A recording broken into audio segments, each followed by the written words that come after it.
Illumination, the original and eternal religion of the ancient order of the Illuminati, stands alone among the spiritual traditions of humanity. It is not a creed of faith, myth, or revelation. It is not founded on the visions of prophets, the decrees of priests, or the dictates of divine command. Rather, it is the Logos religion, a system grounded entirely in reason, mathematics, and the pursuit of absolute knowledge. Its roots stretch back to the 6th century BCE, to the life and work of Pythagoras of Samos, the first to declare that number itself is the essence of all things. For Pythagoras, mathematics was not merely a tool for describing nature. It was the arche, the fundamental substance of existence. The cosmos was not a random assembly of matter and forces, but an ordered, living mind structured by eternal relationships, ratios, and patterns. In the teachings of Pythagoras, the first seeds of illumination were sown. Mythos and Logos. To grasp the revolutionary nature of illumination, one must distinguish between two fundamentally different modes of religion: mythos and logos. Mythos religions, Judaism, Christianity, Islam, and their kin, are rooted in narratives, symbols, and authority derived from purported divine revelation. They demand belief, often without evidence, and locate truth in the authority of ancient texts or sacred traditions. In these systems, the human intellect is secondary to faith. In contrast, illumination belongs wholly to the realm of logos. It does not appeal to myth or authority, but to reason and proof.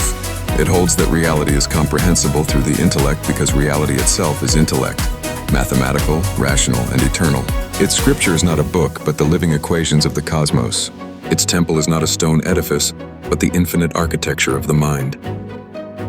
The grand unified theory of everything. Illumination is not confined to one field of human inquiry. It is the framework that unites them all. It is, in the truest sense, the grand unified theory of everything. It links the physical sciences with metaphysics, religion with philosophy, psychology with mathematics, and even the so-called paranormal with the rigor of logic. Modern science operates from the standpoint of mathematical materialism, the view that reality consists of physical matter whose behavior can be described mathematically. This is a partial truth, but illumination reveals a deeper principle: Leibnizian mathematical idealism. According to this view, reality is made not of matter but of monads, eternal, dimensionless, indestructible units of pure mathematical existence. These monads are also minds, each possessing its own internal logic and perspective. Matter is the outward, collective appearance of these inner mathematical entities. Mathematics as the medium of truth. Mathematics is the one medium that offers certainty. Unlike the shifting sands of human opinion or the contradictions of faith, mathematics delivers proofs, eternal truths that no mind, divine or human, can alter. In illumination, mathematics is not a human invention, but the very language of existence. It is the logos itself, the rational order through which reality comes into being and sustains itself.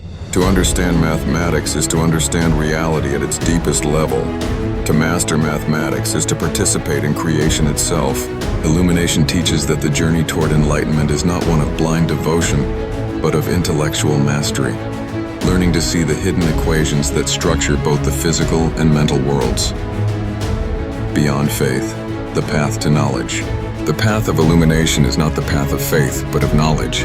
It demands of its adherents not unquestioning obedience, but the disciplined pursuit of truth. It calls upon the seeker to unite science and spirituality, to reconcile reason and transcendence, to bridge the physical and the mental. In the illuminated worldview, the physical universe is but a projection from the eternal domain of mathematics. What we call the material is the sensory interface through which our minds, themselves mathematical in nature, engage with the grand equation of reality. This means that so-called paranormal phenomena are not violations of natural law, but operations within a larger, more complete set of laws. Laws that science will only recognize when it embraces mathematical idealism, the light of the future. Illumination offers humanity more than an abstract theory. It offers a way forward.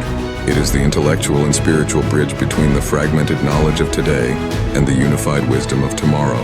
It calls for the second enlightenment, the liberation of humanity from the superstition, division, and irrationality of the mythos era, and the establishment of a civilization founded on reason, merit, and truth.